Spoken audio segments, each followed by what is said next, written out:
निरन्तर इलेक्सन एक्सप्रेसमा छौं। निर्वाचन आयोगले केही अगाडि मात्रै पत्रकार सम्मेलन गरेर औपचारिक रूपमा प्रतिनिधि सभा र प्रदेश सभाको पहिलो चरणको मतदान सम्पन्न भएको औपचारिक जानकारी दिएको छ। रुकुमका 2वटा मतदान केन्द्रमा मात्रै मतदान स्थगित भएको छ र त्यहाँ छिट्टै मतदान सम्पन्न गर्ने पनि निर्वाचन आयोगले जनाएको छ। भनेदेखि अहिलेसम्मको प्रारम्भिक आँकडा निर्वाचन आयोगले दिए अनुसार 65% मत खसेको जानकारी प्राप्त भएको छ।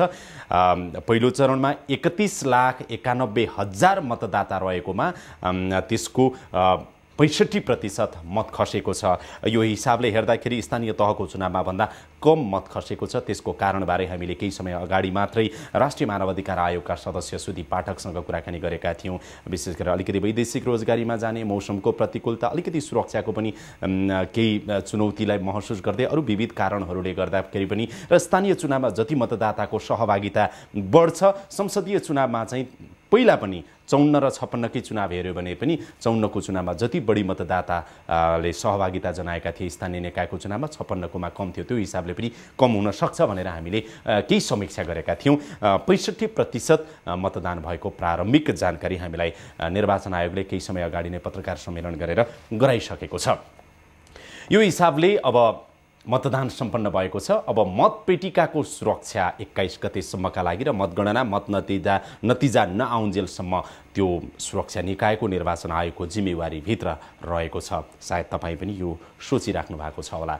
यसरी संविधान कार्यान्वयन गर्ने एउटा महत्त्वपूर्ण सुरुवात भएको छ। स्थानीय तहको चुनाव सम्पन्न भयो, पहिलो चरणको प्रतिनिधि सभा र प्रदेश सभाको निर्वाचन पनि सम्पन्न भयो। अब दोस्रो चरणको निर्वाचन बाँकी छ। यो सँगै हामी जुन संसदीय प्रणाली वेस्टमिनिस्टर सिस्टम हामीले अँगालिरहेका छौँ, यसैबाट मुलुकको भाग्य, भविष्य, विकास र समृद्धि सम्भव छ अथवा यसका विकल्पहरू पनि आगामी दिनमा आउँदै जालान्। अब मुलुक राजनैतिक रूपले विकास र समृद्धिको बाटो अँगाल्दै अगाडि बढ्ला अथवा नबढ्ला, यो सिस्टम, यो व्यवस्था आफैमा कस्तो व्यवस्था हो र यो व्यवस्थाको राम्रो सदुपयोग गरियो भनेदेखि मुलुकको विकास र समृद्धि कसरी सम्भव हुन सक्छ होला। म यो पार्लियामेन्ट्री इन्स्टिट्युसनकै सन्दर्भमा विद्यावारिधि गर्नुभएका, लामो समय त्रिभुवन विश्वविद्यालयमा प्राध्यापन गर्नुभएका र अहिले पनि सायद गरिरहनुभएका प्रोफेसर डाक्टर गेहेन्द्रलाल मल्लसँग आज कुराकानी गर्नेछु। उहाँ त्रिभुवन विश्वविद्यालय राजनीति शास्त्रका प्रोफेसर हुनुहुन्छ। प्रोफेसर साहब, स्वागत छ यहाँलाई। धन्यवाद। स्थानीय तहको चुनावमा पनि तपाईँसँग केही कुराकानी हामीले गरेका थियौँ, केही पोलिटिकल ट्रान्सफर्मेसनका कुराहरू पनि गरेका थियौँ, सोसल ट्रान्सफर्मेसनका कुराहरू पनि गरेका थियौँ। यो पार्लियामेन्ट्री डेमोक्रेसी, यो इन्स्टिट्युसनको विषयमा पनि केही अन्तरङ्ग कुराकानीहरू भएको थिए। सुरुवात कहाँबाट गरौँ भनेदेखि स्थानीय तहको चुनाव सम्पन्न भयो, प्रतिनिधि र प्रदेश सभाको पहिलो चरणको मतदान पनि सम्पन्न भयो।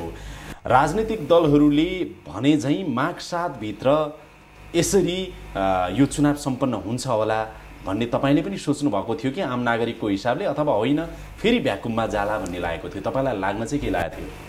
अलिकति संशय त पक्कै पनि थियो, किनभने जस्तो तयारी हुनुपर्ने थियो, जसरी चाहिने टाइमली चाहिने धेरै कुराहरू मुभ हुनुपर्ने थियो पार्लियामेन्टबाट, भनौँ त्यो व्यवस्थापिका संसदबाट, ती कुराहरू नभइरहेको र सरकार बन्ने, फेरि चाहिने कोलिसन चेन्ज हुने आदि कुराहरूले गर्दाखेरि सायद यो नहोला कि भन्ने थियो। तर यसपालि चाहिने प्रधानमन्त्री शेरबहादुर देउवाले त्यसबाट चाहिँ मुक्ति पाउनुभयो। त्यो जुन चाहिँ उहाँलाई लागिरहेको आरोप थियो, निर्वाचन चाहिने उहाँले नगराउने जुन चाहिँ ट्रेन्ड थियो, त्यसबाट चाहिँ उहाँले मुक्ति पाउनुभयो। यो प्रारम्भ चाहिँ भइहाल्यो। अब सेकेन्ड फेज नभएसम्म nobody can say what will happen tomorrow भने। फेरि पनि पहिला पो संसद राजालाई लगेर जिम्मा लाउने जस्तो देखिन्थ्यो, अब त छैन फेरि कुनै ठाउँ। अहिले त अब त त्यस्तो इन्स्टिट्युसन त छैन। तर चाहिँ के छ भने अब एउटा सम्भावना के देखिन्छ भने यदि निर्वाचनले जस्तो खालको परिणाम ल्याउनु पर्ने हो देशी विदेशी शक्तिहरूको लागि, होइन त्यो परिणाम नआउने हुने अवस्थामा भयो भने निर्वाचन अझ पनि केही हदमा बिथोलिन सक्छ कि भन्ने शङ्का त मलाई छ। बिथोलिन सक्छ कि फर्स्ट फेजको त सक्यो, okay, it is not complete, यो पूर्ण होइन। अझ हामीसँग चाहिँ नि भनौँ न जम्मा 37 निर्वाचन क्षेत्र, 32 जिल्लाको मात्रै भएको छ। अझ त हामीसँग बाँकी छ मोर देन हाफ, होइन।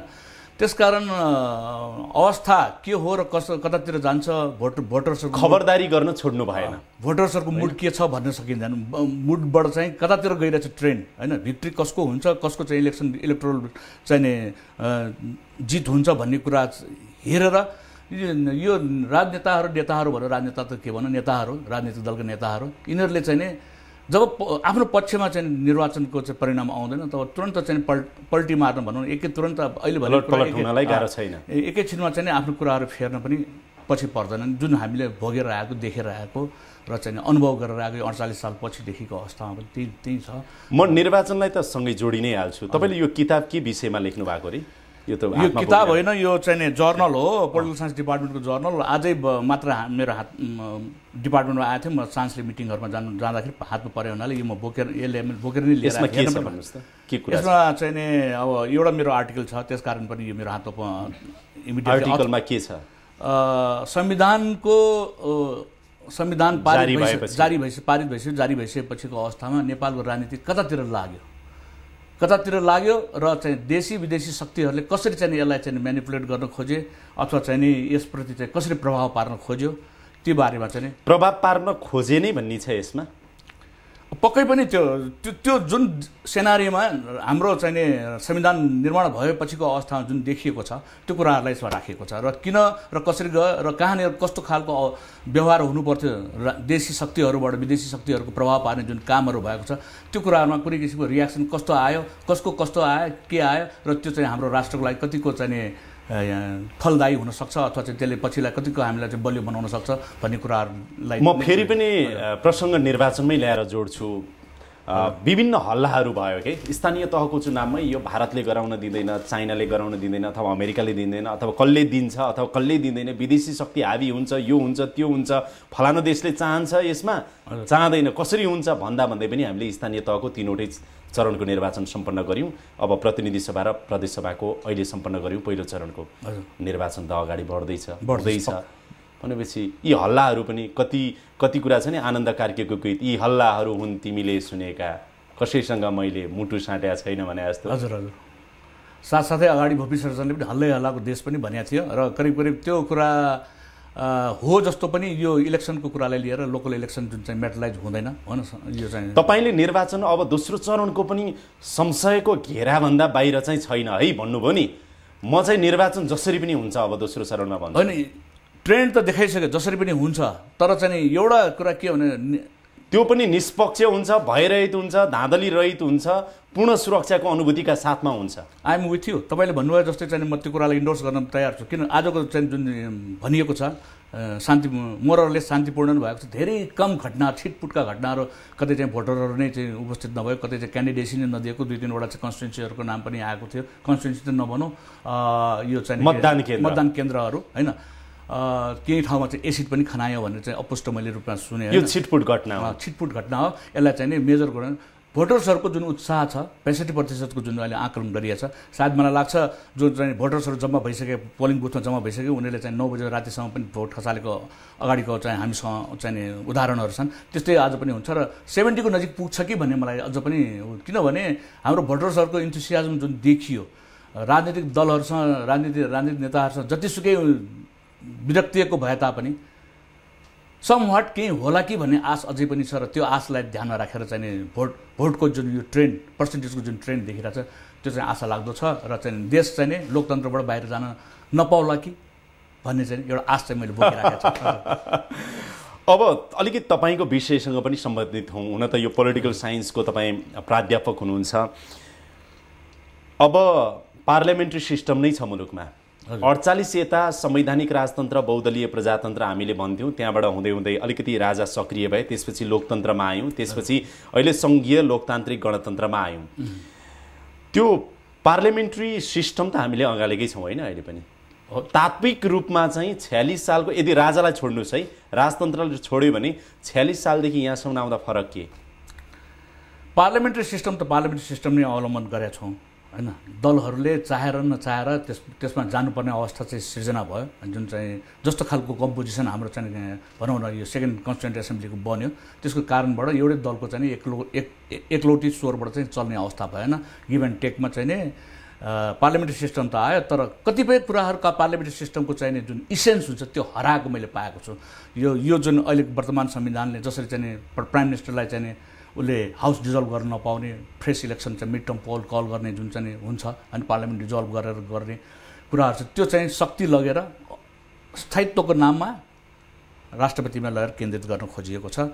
र कतिपय अवस्थामा प्रधानमन्त्रीलाई चाहिने 2 वर्षसम्म भोट अफ नो कन्फिडेन्समा जान नपाउने हाउसलाई रोकिएको छ र भोट अफ कन्फिडेन्स दिँदाखेरि पनि अल्टरनेटिभ क्यान्डिडेट प्रधानमन्त्रीको क्यान्डिडेट को हो भन्ने कुरा चाहिँ तोकिसकेपछि मात्रै जानुपर्छ। हामीसँग उदाहरण छ 17 पटक पनि निर्वाचन भएर चाहिँ प्रधानमन्त्री छान्न नसकेको रामचन्द्र पौडेल। हजुर, उहाँको नाम किन लिउँ होइन, तर चाहिँ के हो रामचन्द्र पौडेल त्यसमा पर्नु भयो। अब कुनै दलको चाहिँ अलिकति इमान्दारिता देखाउन नसकेको कारणले पनि त्यो भएको हुनसक्छ भन्ने तपाईँले त्यो पनि मान्नु पर्यो। किनभने जुन दलको समर्थन प्राप्त गरेर आफ्नो क्यान्डिडेटलाई प्रधानमन्त्री बनायो र चाहिने त्यसको पूर्ण समर्थन लिइराखेको थियो, अन्डरस्ट्यान्डिङ त त्यही थियो। अब एउटा कुरा नि डाक्टर साहब, एउटा कुरा नि, अब पार्लियामेन्ट्री सिस्टम भनेको चाहिँ पहिला हामी के बुझ्थ्यौँ भने सिंहदरबारभित्र त्यहाँ संसद भवन छ, अहिले त बानेश्वरमा छ होइन, भाडाको घरमा छ त्यो पनि। संसद भवन बनाउने भनेको धेरै भयो, अहिलेसम्म बनाएको छैन। 10औं भित्यो महेन्द्रको पालामा रहेछ संसद भवन बनाउनुपर्छ भनेर कुरा उठेको पनि, अहिलेसम्म बनाएको छैन। अब यस्ता संसद भवन त प्रदेशमा गाउँ तहसम्म पनि अब गाउँ सभा भनेर बस्छ क्यारे। पार्लियामेन्ट्री सिस्टम हाम्रो प्रोभिन्स हुँदै लोकल लेभलसम्म पनि अब गएको हो प्यारलली, के बुझ्ने? अब अहिलेको जुन चाहिँ अथोरिटी जसरी ट्रान्सफर गरिएको छ होइन प्रदेश अझ लोकल लेभल बडिजहरूमा, त्यस हिसाबले त पार्लियामेन्ट्री सिस्टमको चाहिने एउटा एक स्वरूप तल ग्रासरुट लेभलसम्म पनि पुर्याउनु खोजिएको हामी पाउँछौँ। अब 7वटा प्रदेशमा 7वटा भनौँ न प्रदेश सभा हुनेछन्, त्यो पनि पार्लियामेन्ट्री सिस्टमकै केन्द्रको अर्को रूप भयो। हजुर, त्यही नै भयो होइन? त्यही हो, अहिलेसम्मको संविधानले त्यही गरिएको छ। तर भन्न सकिँदैन, अब जस्तो कि 2 दलले चाहिँ कोलिसन गर्दाखेरि भनौँ युनिटीको चाहिँ यसपालि इलेक्सनको लागि युनिटी गर्दाखेरि हामी त राष्ट्रपतीय शासन प्रणालीमा जाने भन्ने खालको कुरा गरेँ। 2 वर्ष भएको छैन, एउटा निर्वाचन गर्न पाएको छैन र चाहिँ यो संविधान टेस्टेड नै हुन पाएको छैन। हामी फेरि प्रेसिडेन्सियल फर्म अफ गभर्मेन्ट, हामीले सुरुमा मेनिफेस्टोमा त्यही कुरा लेखेको थियो भन्ने जस्तो खालको कुराहरू आइसकेछ। जस्तो चाहिँ नेकपा एमाले निर्वाचित प्रधानमन्त्रीको कुरा गर्यो, अथवा चाहिँ नेकपा माओवादीले सोझै चाहिँ राष्ट्रपति इलेक्टेड राष्ट्रपतिको कुरा गरेको छ। दुईटैको पदीय दायित्व फरक देखिए तापनि, पदको हिसाबले फरक देखिए तापनि स्ट्रेन्थको हिसाबले, पावरको हिसाबले एउटै हो।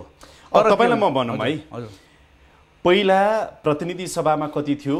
205 जना सांसदहरू थिए 48 पछिका इलेक्सनमा होइन, 205 जना थिए। राष्ट्रिय सभामा 60 जना होइन त। अब अहिले के भयो भन्दाखेरि अब 601 चाहिँ हामीले संविधान सभाका सदस्य बनाएका हौँ, सभासदहरू संविधान बनाउनका लागि सङ्ख्या ठुलो भयो, त्यसैमा आपत्ति भयो। अहिले हिसाब गर्दै जाँदा त 825 सांसद हुने रहेछन्। तपाईले प्रतिनिधि सभामा प्रत्यक्षतर्फ 165, समानुपातिकतर्फ 110, 275 अनि प्रदेश सभा समेत जोड्दा 500 कति हुन्छ त्यहाँ। जम्मा प्रदेश सभा र प्रतिनिधि सभा जोड्नुभयो भने 825 जना भन्दा बढी सांसदहरू हामीले पाल्नुपर्ने रहेछ, अथवा 825 जना सांसदहरूले हाम्रो लागि कानुन बनाउनु पर्ने रहेछ।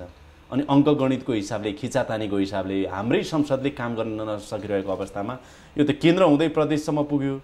मुलुकले कसरी धान्ला, मुलुकको राजनीति कसरी स्थायित्वमा जाला भन्ने चिन्ता पनि त सँगसँगै छ। के भन्नुहुन्छ?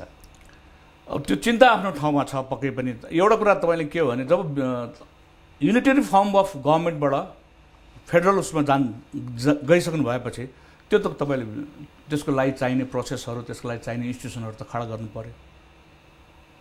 त्यसै त्यही कारणले 7वटा प्रदेशमा 7वटा चाहिँ पार्लियामेन्ट हुने भयो, अब भनौँ न प्रदेश सभाहरू हुने भयो र तिनीहरूले त्यही रूपमा फङ्सन गर्छन्। अब के हुन्छ भने कहिलेकाहीँ पोलिटिक्समा एउटा कुरा यही रूपमा हुन्छ भनेर होइन कि सर्टेन लेजिटिमेसीको लागि तपाईँले 601 जना संविधान सभामा सदस्य आवश्यक थिएन, तर किन संविधानको लेजिटिमेसीको लागि त्यो आवश्यक छ भन्ने भयो, त्यही पनि त्यसले चाहिँ विवाद जन्माए नि। 601 होइन, संसदले जस्तो अमेरिकाको जस्तो भनौँ न, संसदले कानुन बनाउने होइन कुराहरू एउटा विधायिकाको रूपमा मात्रै संसद भए राम्रो हुन्थ्यो कि कार्यपालिका पनि त्यहीँबाट छान्दाखेरि अथवा एक्जिक्युटिभ हेड पनि त्यहीँबाट छान्दाखेरि त्यो कार्यपालिकाको कतै न कतै छाया व्यवस्थापिकामा, व्यवस्थापिकाको कतै न कतै प्रभाव कार्यपालिकामा हुँदाखेरि देश बिग्रिरहेछ कि तीमाथि फेरि त हामी अङ्कगणितको हिसाब गर्छौँ नि त। हो, अब जब तपाईँले व्यवस्थाको भावना अनुसार काम गर्नुहुन्न र अङ्कगणितलाई ध्यानमा राखेर अगाडि बढ्नुहुन्छ, यस्तो घटनाहरू त भइरहेको छ। अब हामीले सोचेको चाहिँ अमेरिकाको जस्तो प्रेसिडेन्सियल फर्म अफ गभर्मेन्ट हो, अर्कोतिर जिम्बाब्वे जस्तो पनि त प्रेसिडेन्सियल फर्म अफ गभर्मेन्ट देखियो, जहाँ 37 वर्षमा एउटा व्यक्तिलाई हटाउन नसकेर हिजो अस्ति मात्रै रोबर्ट मुगाबे उदाहरणै छ। हिजो अस्ति मात्रै कसरी चाहिँ विस्थापित गर्नुपर्ने अवस्था आयो र चाहिँ के भने आफ्नो डेपुटीलाई जसरी चाहिँ विस्थापित गरेर आफ्नो परिवारको मान्छेलाई अगाडि आफ्नो परिवारको सदस्यलाई चाहिँ अगाडि सार्ने जुन क्रम भयो। अहिले पनि तपाईँ पार्लियामेन्ट्री सिस्टमको तपाईँ इन्क्लुजनको जुन नाममा जुन चाहिँ अधिकतम समावेशीकरण गर्ने भन्ने जुन चाहिँ प्रावधान छ त्यसलाई खेलाउने, जब तपाईँले भावना अनुसार काम गर्नुहुन्न र त्यहाँ लुप होल खोजेर खेलाउन खोज्नुहुन्छ, कुनै पनि सिस्टमले फङ्सन गर्नै सक्दैन। चिन्ता एउटा के भनेदेखि नि प्रोफेसर, अब केन्द्रमा त यो खिचातानी थियो, संसदले राम्रोसँग काम गर्न सकेन, आफ्नो अधिकार जिम्मेवारी राम्रोसँग पुरा गर्न सकेन भन्ने आलोचना त तपाईँले पनि सुन्नुभयो, मैले पनि सुन्यौँ, सायद हामीले भोग्यौँ पनि जनताले। अफकोर्स त्यो त मान्नु। अफकोर्स त्यही दुर्दशा चाहिँ प्रदेशमा पनि भयो भने त मुलुक त सङ्घीयताले बनाउने भन्दा बिगार्नेतिर लान्छ कि भन्ने पनि त चिन्ता छ नि। चिन्ता छ। हामी त्यति चाहिँ के भने होपलेस सिचुएसनमा आफूलाई केन्द्रित नराखौँ। Let's hope it will go for better, त्यो गरौँ। तर हाम्रो अनुभवले चाहिँ त्यो कुराहरू दिइरहेको छैन होइन। तर कुनै न कुनै पोइन्टमा आएर त सुध्रनै पर्छ। 10 वर्षमा म तपाईँ किनभने पार्लियामेन्ट्री इन्स्टिट्युसनमा तपाईँले विद्यावारिधि गरेकोले यो प्रश्न तपाईँसँग जायज छ भनेर मात्रै भनेको। 10 वर्षमा 10वटा प्रधानमन्त्री बनाउने यही संसद हो नि नेपालको। हो, त्यही संसदीय व्यवस्था बेलायतमा चाहिँ चलेर जाने, त्यहाँ पनि मिलिजुली सरकारहरू बन्दाखेरि पनि हुने। त्यहाँ इजरायलमा पनि तपाईँको चाहिँ के भने पालो पालो नभएको होइन, इजरायलमा पनि भएको छ पालो पालो होइन। त्यसै गरी इन्डियामा हेर्नुहोस्, इन्डियामा पनि तपाईँको चाहिँ त्यो चाहिँ मिलिजुली सरकारहरू 5-5 वर्ष फुल टर्म चलेर पनि गएको छ। हाम्रो कहाँ किन चलेन त? अब ल भन्नुहोस् त, तपाईँ त पोलिटिकल साइन्सको प्रोफेसर हो। व्यक्ति केन्द्रित राजनीति, जब देश र जनता केन्द्रित राजनीति सोचिन्छ, जब एकाउन्टेबिलिटी छ, मेरो यसमा चाहिँ दायित्व छ है, मैले चाहिँ जवाबदेहीपना बोक्नुपर्छ, मैले के गरेँ के गरिनँ भनेर आज चाहिँ नि दलहरूले बोल्ने बेला कस्तो कस्तो मेनिफेस्टोहरू ल्याएको छ देख्नु भएन तपाईँले? दलहरूले कहिले दायित्व बोध गरेको छ? भोलि मैले यसको के आन्सर दिने भन्ने कुरा तपाईँलाई पनि महत्त्वाकाङ्क्षी लाग्छ? महत्त्वाकाङ्क्षी होइन, महामहत्त्वाकाङ्क्षी। जुन सपना बाँड्ने काम मात्र गरेको छ, सपना त्यो चाहिँ जुन चाहिँ निन्द्राको अवस्थामा त्यो पुरा नहोला भन्ने जस्तो देखिरहेछ, त्यो अवस्थाको सपना बाँड्ने। काङ्ग्रेसको पनि, माओवादी एमालेको पनि, अरू पार्टीको पनि। अफकोर्स सबले कम्पिटिसन गरेछ, कहाँनिर कति सपना बाँडौँ र कसरी चाहिँ जनताको बिचमा प्यारो बनौँ र भोट पाऊँ र कसरी चाहिँ सत्तामा चाहिँ जाउँ, त्यसैमा मात्र केन्द्रित छ। तपाईँ भन्नुहोस्, कोशी हाई ड्याम बनाएर 1 घन्टामा काठमाडौँ पुग्ने? Is it possible? के एरोनोटिकल चाहिँ लेन्थबाट प्लेन उडेर आएको जस्तो चाहिँ स्टिमर आउन सक्छ? स्टिमर त जिग ज्याग जसरी खोला बग्छ त्यसरी पो आउँछ। And it will take time. तपाईँ 21 गते मतदान गर्दै हुनुहुन्छ होइन? अफकोर्स। भोट त हाल्नुहुन्छ नि? फेरि हाल्छु। यिनै मध्ये एउटालाई हाल्नु पर्ला, यिनै अथवा कुनै मध्ये? ट्रेजेडी अफ आवर चाहिँ थिङ्किङ भनौँ न। मैले एउटा पोलिटिकल साइन्टिस्टले, हाम्रै देशको पोलिटिकल साइन्टिस्टले मेरो गुरु नै हुन् होइन, लोकराज बराल भन्ने, प्रिजनर्स अफ माइन्ड भने जस्तो। हामी पनि हाम्रो चाहिँ जतिसुकै हामी क्रिटिसाइज गरौँ, जे गरौँ, जुन दलप्रति छ नजिक लाग्छ त्यो दललाई भोट दिने हामी छोड्दैनौँ र त्यो क्रम चाहिँ अझ पनि जारी रहन्छ जस्तो लाग्छ। र चाहिँ म यसलाई दिन्न भन्दाखेरि यसलाई दिन्न र अरूलाई दिन्छु भन्दाखेरि त्योभन्दा पनि नराम्रो कम नराम्रो आउनु पर्यो। धन्यवाद र डनवादको चाहिँ उपमाहरू आजभोलि चाहिँ पत्रिकामा आइरहेछ। के हो यो? व्यापारीहरू चाहिँ सबै चाहिँ पुग्नुपर्ने र आफूलाई सुहाउने खालको चाहिँ नि ल बनाएर भोलि पार्लियामेन्ट अगाडि बढ्न थाल्यो भने के हुन्छ?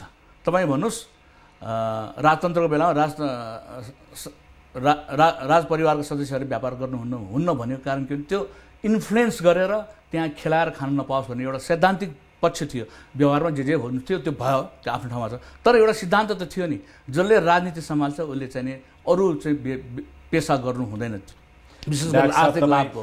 तपाईँ त्रिभुवन विश्वविद्यालयको राजनीति शास्त्रको प्राध्यापक, अघि तपाईँले एउटा शब्द भन्ने अन्कनाउनु भयो कि राजनेता भन्दा भयो भन्दिनँ, नेता मात्रै भन्छु भन्नुभयो नि। राजनेता बन्न सकेको छैन, त्यसकारण मैले त्यो विथड्र गरेँ। मैले त्यो पक्कै पनि हो, अन्कनाउनु भयो। हजुर, हामीले राजनेता जन्माउन हामी जनताले नसकेको कि नजन्मेको?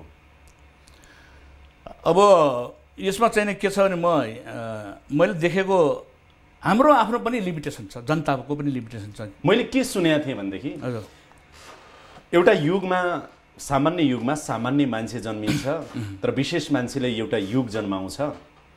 सायद त्यो जङ्गबहादुरले पनि जन्मायो होला। जङ्गबहादुरको एउटा युग थियो नि त, खराब ठिक बेठिक फरक छोडिदिउँ। जङ्गबहादुरको विश्लेषण धेरै हुन्छ।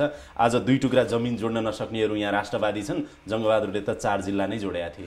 त्यो डिप्लोमेसी कुन हदसम्मको डिप्लोमेसी हो अब सायदै त्यो विश्लेषण गरौँला। तर कतिपय नेताहरू जन्मे पनि नेपालमा, जसलाई अब अहिले पनि जनताले भन्यो भने बीपी कोइरालाको नाम लिन्छन्, राजा महेन्द्रकै नाम लिन्छन्, अथवा मदन भण्डारीको नाम लिन्छन्। केही नेताहरू थिए, उनीहरूले केही कोसिस गरे होलान्, राजनेता भए अथवा भएनन्, त्यसको मापदण्ड के होला आफ्नो ठाउँमा छ।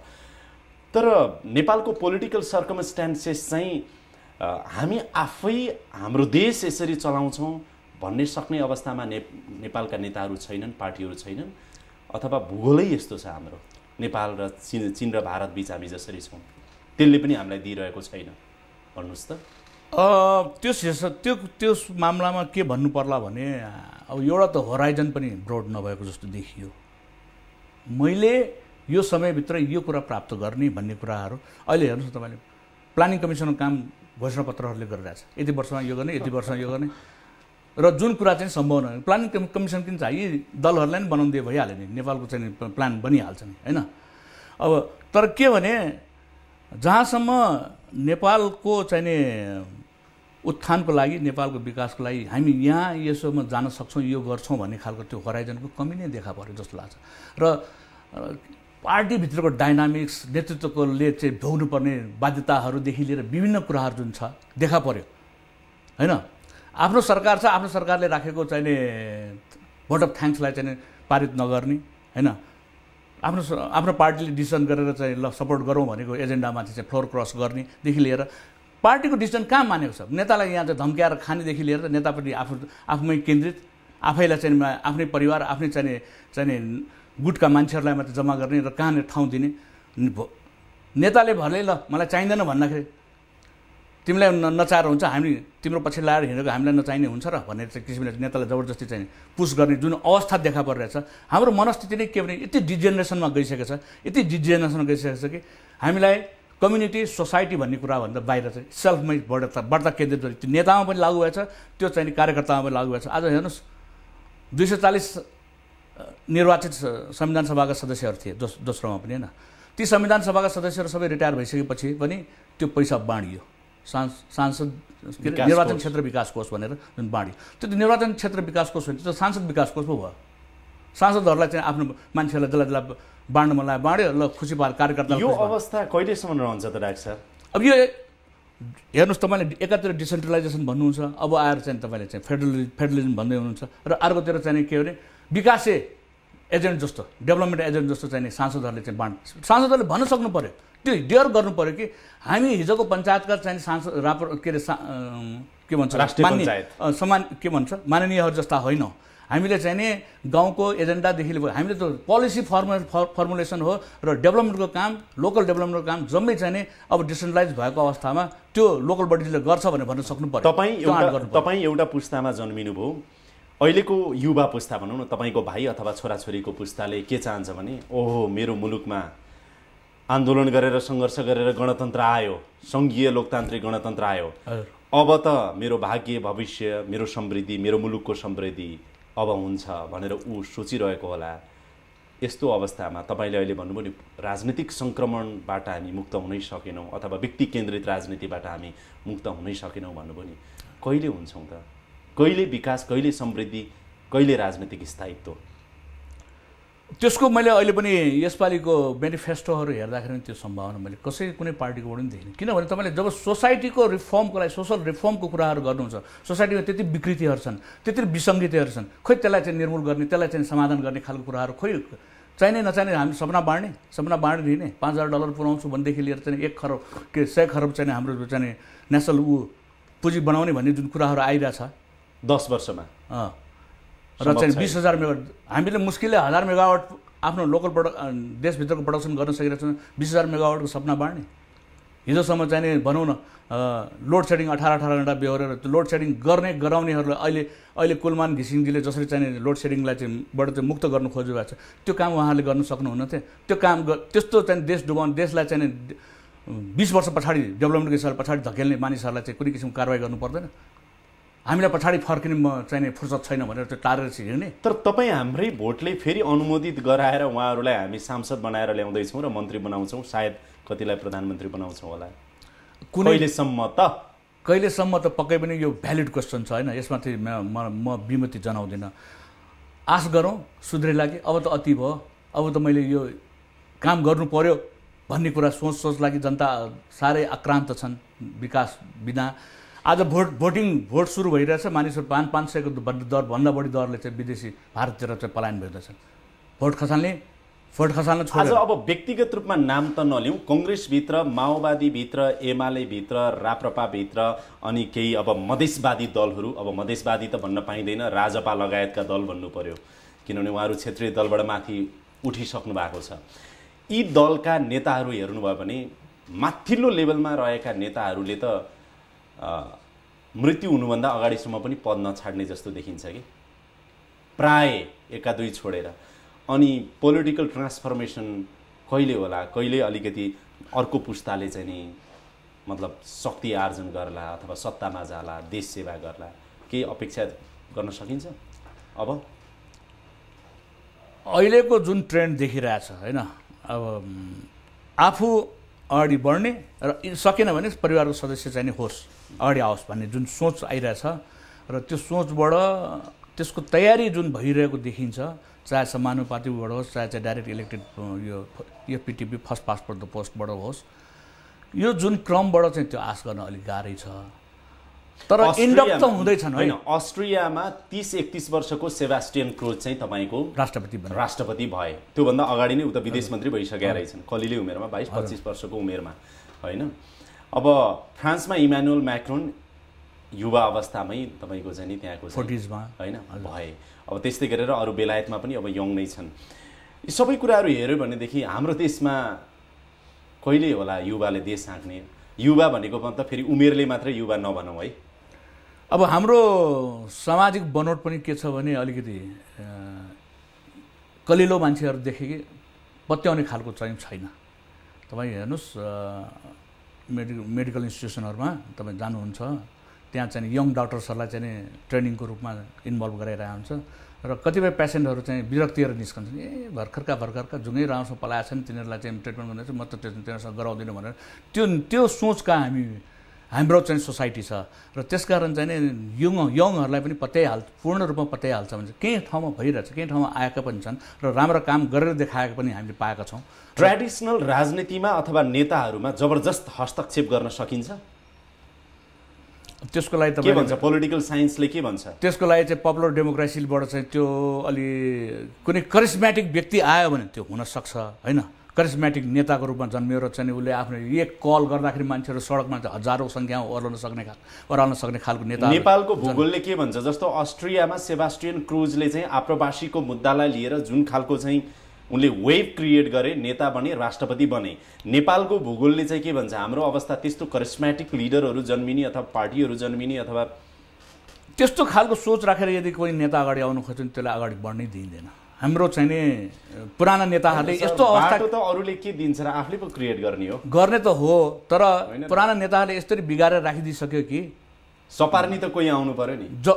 अब त्यसको लागि चाहिँ कुनै अनडेमोक्रेटिक बाटोबाट आयो भने मात्रै हो, अदरवाइज त प्रचण्ड पनि 52 सालबाट 62 सालसम्ममा बन्दुकै उठाएर आएको नि, घुम्दै फिर्दै फेरि ब्यालेटमा आएर डेमोक्रेटिक पार्लियामेन्ट्री सिस्टममा अहिले आइ नै सक्नुभयो। अब अस्तिसम्म तेस्रो पार्टी थियो, अब सायद पार्टी मिल्छ होला। बन्दुक बोक्ने पनि कसैले बनायो र बन्दुक बिसाउने पनि कसैले बनाउने अवस्था आयो किन, र त्यसले गर्दाखेरि यो त बाध्यता रहेछ, म त सक्दिनँ रहेछु भने यो जुन बाटो अप्नाएको छु त्यो बाटोबाट मैले चाहिँ राज्य सत्ता आफ्नो हातमा लिन नसक्ने रहेछु भन्ने कुरा त्यो अन्डरस्ट्यान्डिङ, त्यो रियलाइजेसन गरायो र चाहिँ बन्दुक छोडेर चाहिँ ब्यालेटतिर आयो।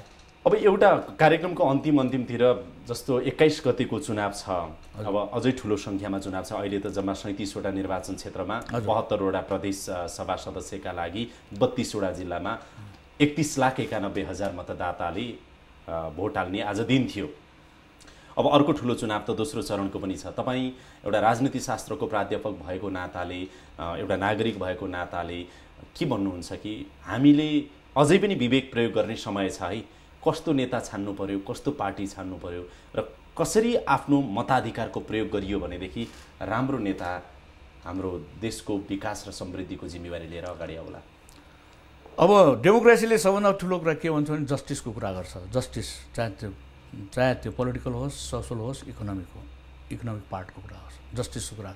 जस्टिस दिन सक्ने, जस्टिस गराउन सक्ने, त्यो अनुभूति दिलाउन सक्ने दल नेताहरू नै ब्यालोटको चाहिँ हकदार हुन्छन् जस्तो लाग्छ र भोटर्सहरूले पनि त्यही हिसाबले चाहिँ जानुपर्ने हो।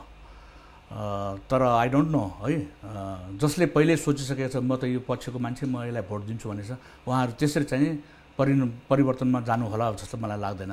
र धेरै चाहिँ मार्जिनल भोटर्सहरू हुन्छन् जसले चाहिँ फेन्समा बसिरहेको हुन्छ र कतातिर जाउँ र कतातिर नजाउँ, कसको हेरेर जाउँ भन्ने खालको हुन्छ। ती कुराहरू चाहिँ हामीले सोसाइटीलाई यसरी पोलिटिसाइज बढी गरिसक्यो कि त्यस्ता खालका जमातले कम देखे र कति त फ्रस्ट्रेटेड भएर भोट नखसाल्ने पनि अवस्थामा बसेका होलान् होइन।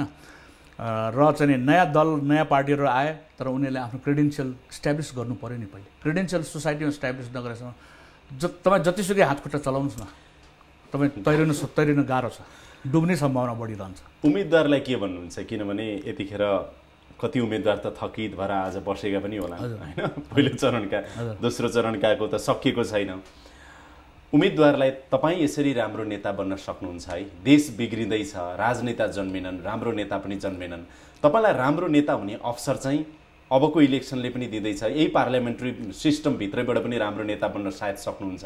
यो कुरा चाहिँ ध्यान दिनुहोस् है भन्ने के छ? तपाईँलाई लाग्छ म उपदेश दिन सक्ने ठाउँमा छु? होइन, प्राध्यापकज्यू भएकोले भनेको, पोलिटिकल साइन्सको, त्यो पनि पोलिटिकल साइन्सको प्राध्यापक भयो भन्दैमा हाम्रो कुरा किन सुन्ने? हामीले जहिले पनि होइन विदेशतिर भनेको प्रोफेसरहरूको कुरा धेरै सुन्छन्, थिङ्क ट्याङ्करको रूपमा हेरिन्छ, प्लानरको रूपमा हेरिन्छ, प्रोफेसरहरूले कसरी गाइड गर्छन् त्यो आधारमा पनि राजनीति अगाडि बढ्छ। तपाईँले याद गर्नुभएको छ बेलायतका प्रधानमन्त्री, अमेरिकाका राष्ट्रपति अथवा विभिन्न समृद्ध मुलुकका प्रधानमन्त्री र राष्ट्रपति कुन युनिभर्सिटीका विद्यार्थी हुन्छन् भनेर तपाईँलाई राम्रोसँग थाहा छ। अब यो त साझा सवालमा उठेको प्रश्न जस्तै भयो कि, तर के भने हाम्रो नेताहरूलाई प्रोफेसरहरू अथवा चाहिँ कोही चाहिँ इन्टेलेक्चुअलहरू अथवा चाहिँ कोही एक्सपर्टहरू चाहेकै मैले कम देखेको छु, चाहिएकै छैन उहाँहरूले एडभाइस। अब त देशलाई सम्हाल्ने र देशलाई अगाडि बढाउने मौका आएको छ, यो मौका नचुकाउँ। र यदि यो पनि यस्तै पुरानै ताल र पुरानै रवैयामा हामी जाने हो भने, हुनलाई त हाम्रो इलेक्ट्रोल सिस्टम नै त्यस्तो खालको छ कि त्यो पुरानो रवैया फेरि दोहोरिन्छ डेफिनेट छ मलाई जहाँसम्म लाग्छ होइन। र तपाईँले विद्यावारिधि गरेको पार्लियामेन्ट्री इन्स्टिट्युसनको अवस्था वेस्ट मिनिस्टर हामी कहाँ छ नि त? छन् त छ, तर इलेक्ट्रोल सिस्टम त त्यो होइन नि। हामीले सोच्यो त्यो बेलायतले अहिलेसम्म चाहिँ यस्तो खालको चाहिँ के अरे पिआर सिस्टम भएको चाहिँ इलेक्ट्रोल सिस्टम एडप्ट गरिसकेका छैन। तपाईँ राख्नुहोस् न 110 जना जुन राख्नु, त्यसलाई अप्पर हाउसमा दिनुहोस् न। र गभर्मेन्ट मेकिङमा चाहिँ उनीहरू त्यो 110 जनाको पनि रोल नहुने खालको व्यवस्था गर्नुहोस् न। बरु लोवर हाउसले बनाएको लजहरूलाई यिनीहरूलाई चाहिँ स्क्रुटिनाइज गर्ने र कडा खालको चाहिँ स्क्रुटिनीमा राख्ने खालको जुन व्यवस्था गर्ने, त्यो अप्पर हाउसले त्यो जिम्मा दिनुहोस् न। तर चाहिँ जुन चाहिँ पिआर सिस्टम र चाहिँ एफपिटिपीको जुन एउटा फ्युजन गराउन खोजेर चाहिँ नयाँ खालको हाउस जुन बनाउन खोजेछ, त्यसले तपाईँलाई चाहिँ स्थिर सरकारको लागि एउटा सम्भावनाको बाटो बन्द नै गरेको मैले पाएको छु। अन्तिममा प्रोफेसर साहब, आम जनतालाई चाहिँ बताइदिनुहोस् न, मुलुकको समृद्धि यसो भयो भने चाहिँ मुलुक समृद्ध हुन सक्छ है भनेर देखिरहेको छु। राजनीति शास्त्रको विद्यार्थी, प्राध्यापक, कति विद्यार्थी पढाइराख्नु भएको छ तपाईँ होइन? यस्तो भयो भने चाहिँ हाम्रो मुलुक पनि समृद्ध होला है, राजनीतिक रूपले स्थायित्व कायम गर्दै नियमित प्रक्रियामा जाला भन्ने सपना के छ तपाईँ? सबैभन्दा त के भने डेमोक्रेसीले एकाउन्टेबिलिटी खोज्छ, तपाईँको जवाबदेहिता खोज्छ होइन, उत्तरदायित्वपन जुन चाहिँ हुन्छ। र चाहिँ मैले यसलाई जवाब दिनु छ है, भोलि म फेरि चाहिँ भोट माग्न जाँदाखेरि अथवा चाहिँ मेरै दलको चाहिँ प्रचार, म रिटायरमेन्ट लिएर मेरै दलको प्रचारमा जाँदाखेरि पनि मैले के भन्ने र के गर्ने कुराहरू आज हेर्नुहोस्, मेन एजेन्डाहरू एकातिर राखेर कसैको कोलिसनमाथि एट्याक गरिरहेको छ हामीहरू होइन। कसैको कोलिसनमाथि आफूले चाहिँ यो कारणले मैले यसपालिको निर्वाचन लड्दैछौँ भन्ने ग्राउन्ड कम छ होइन। त्यस्तो थ्रेट त अहिले आइसकेको छैन लोकतन्त्रलाई होइन। तर भोलि नहोला पनि भन्न सकिन्छ। जस्तो खालको सोचहरू आएको, जस्तो खालको समाजवादी व्यवस्थातिर हामी जाने भन्ने जुन कुरा आएको छ होइन, र चाहिँ प्रेसिडेन्सियल 2 वर्ष भएको छैन संविधान जारी भएको, त्यसलाई एग्री गरेर आएको दलहरूले अहिले प्रेसिडेन्सियल फर्म अफ गभर्मेन्टमा जाने। तपाईँ फेरि अर्को नयाँ टेस्ट यो ल्याबोरेटरी बनाउन खोज्दै हुनुहुन्छ देशलाई, अर्को अनदर 10 इयर्स फेरि चाहिँ त्यही उसमा जान्छ। किनभने हामी त लुप होल खोज्छ। अहिले भर्खर म बाटोमा आउँदै थिएँ थापाथलीमा, हामी त यस्तो खालको जमात पो भइसक्यो नेपाली जनता त। ट्राफिकले हात रोकेर चाहिँ मानिसहरूलाई बाटो क्रस नगर्नलाई भनिरहेको छ, गाडीको फ्लो अलिकति कम हो भने मान्छेहरू अगाडि बढिहाल्यो। ट्राफिक गएर चाहिँ उसको बडी ल्याङ्ग्वेजले के थियो भने पछाडि सर्ने कि नसर्ने भन्ने जस्तो खालको चाहिँ अलिकति चाहिँ स्ट्रङली चाहिँ एक्सन लिएको जस्तो देखेपछि पछाडि हट्यो। के छ हामी त के छ कानुन र नियम कानुन भङ्ग गर्नेमा यति माहिर भइसक्यो, यति रमाउँछ कि एक खालको स्याडिस्ट जस्तो के अरूलाई चाहिँ दुःख दिएर चाहिँ आफू रमाउने भन्ने जस्तो त्यो उसमा गइसक्यो। र त्यही नेचर नेताहरूमा पनि हावी छ, लुपहोल खोजेर हिँड्ने, कहाँ खेलाउने, कसरी आफू सत्तामा जाने। यसले यो यहाँनिर चाहिँ यो गर्दाखेरि पनि मलाई रोक्दैन कानुनले भनेपछि त्यो कानुनको भावनाले के भन्छ, जनतालाई प्राइममा राखेर जनताको चाहिँ सुख सुविधाको लागि चाहिँ हामीले अगाडि बढ्नुपर्ने हो कि होइन भन्ने कुराहरू चाहिँ कहिल्यै विचार गरेन। हामी भएन भने केही पनि हुँदैन, त्यस कारण हाम्रो लागि चाहिँ यो ठाउँ हुनुपर्छ भन्ने कुरा जहिले पनि त्यो सोचबाट मुक्त हुनु पऱ्यो। जनताप्रति जहिले पनि दायित्वबोध गरेर राख्नु पऱ्यो र जवाबदेहिता वहन गरेर राख्नु पऱ्यो। मैले यो काम गरेँ, यो काम गर्न सकेन, यो काम यसकै कारणले गर्न सकेन र चाहिँ भन्ने कुराहरू त्यो भन्न सक्नु पऱ्यो। यदि गर्न सकेन भने होइन भने भनेको कुराहरू पुरा गर्नेतिर लाग्नु पऱ्यो। त्यस अवस्थामा मात्रै अगाडि बढ्न सक्छ, नत्र भने यो क्रम जारी नै रहने मैले देखिरहेको छु। आशा गरौँ डाक्टर साहब, अब संविधान कार्यान्वयन हुने महत्त्वपूर्ण सुरुवात भएका छन्, स्थानीय तहको चुनाव भइसकेको छ, अब प्रतिनिधि सभा र प्रदेश सभाको पनि चुनाव हामी सम्पन्न गर्न गइरहेका छौँ, दोस्रो चरणको चुनाव बाँकी छ। यो सँगै जुन सङ्घीय व्यवस्था हाम्रो छ, 3वटा प्यारलल गभर्मेन्टको रूपमा हामी अगाडि बढिरहेका छौँ, यो कार्यान्वयन सफल रूपमा होस् र तपाईँले भने जस्तो एउटा स्थायित्व होस्, जवाबदेहिता होस्, व्यवस्थाप्रतिको चाहिँ नि जवाबदेहिता, जनताप्रतिको जवाबदेहिता सबैको होस् र सिस्टमको पालना भनौँ न, यसको पालना चाहिँ कानुनको पालना सबैले गर्नुपर्छ भन्ने सबैलाई महसुस होस्। अब तपाईँ हामी त आशा गरौँ शान्ति समृद्धि विकास समृद्धि यो सबै चाहिँ हाम्रै पालामा देख्न पाऊँ। कार्यक्रममा आइदिनु भयो, धेरै धेरै धन्यवाद छ। हस्, धन्यवाद मलाई बोलाउनु भयो। हवस् त, यसका साथै अहिलेको लागि यो कार्यक्रम म यहीँ बिट मार्ने अनुमति चाहन्छु। हामी निरन्तर इलेक्सन एक्सप्रेसमा छौँ र अब हामी केही समयपछि 7 बजेको विशेष समाचार बुलेटिन लिएर यहाँहरू समक्ष उपस्थित हुनेछौँ। अहिलेलाई बिदा दिनुहोस्, नमस्कार।